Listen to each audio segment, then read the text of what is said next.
पुण्यात उद्घाटनावेळी नाराजी नाट्य रंगलं। अजित पवारांकडून वेळेच्या 10 मिनिटं आधीच उद्घाटन। खासदार मेधा कुलकर्णींकडून अजित पवारांसमोर नाराजी व्यक्त।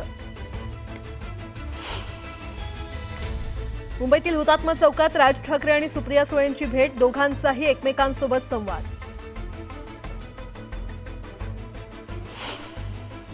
अहिल्यानगर जिल्ह्यातील संगमनेर शहरात राबवला समतेची मिसळ हा उपक्रम। बाळासाहेब थोरात यांच्या संकल्पनेतून विविध जाती धर्माची लोक आली एकत्र।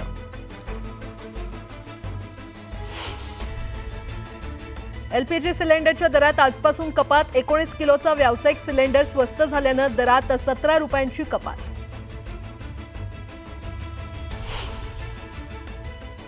नागपुरातील उमरेड करहांडला अभयारण्यातील F2 वाघीण तिच्या 5 बछड्यांसह रमली। तलावात खेळतानाचा व्हिडिओनं वेधलं सर्वांचंच लक्ष। परशुराम घाटातील कृत्रिम धबधब्याचं काम युद्धपातळीवर सुरू। कृत्रिम धबधबा फुलवणार परशुराम घाटाचं सौंदर्य।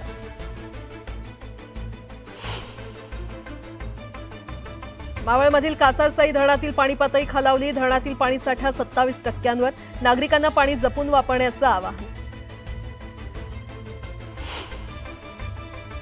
रत्नागिरीत उद्योगमंत्री उदय सामंत यांच्याकडून कूलिंग व्हॅनची टेस्ट राईड। सिंधुरत्न समृद्ध योजनेमध्ये आंबा बागायतदारांसाठी खास सोय।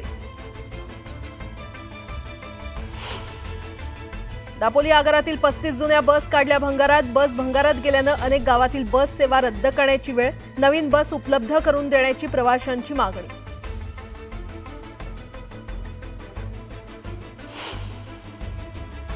उदय सामंत यांच्या पुढाकारानं कोकणात मंकी रेस्क्यू ऑपरेशन। आतापर्यंत 2,500 ते 3,000 माकडांना पकडण्यात वन विभागाला यश।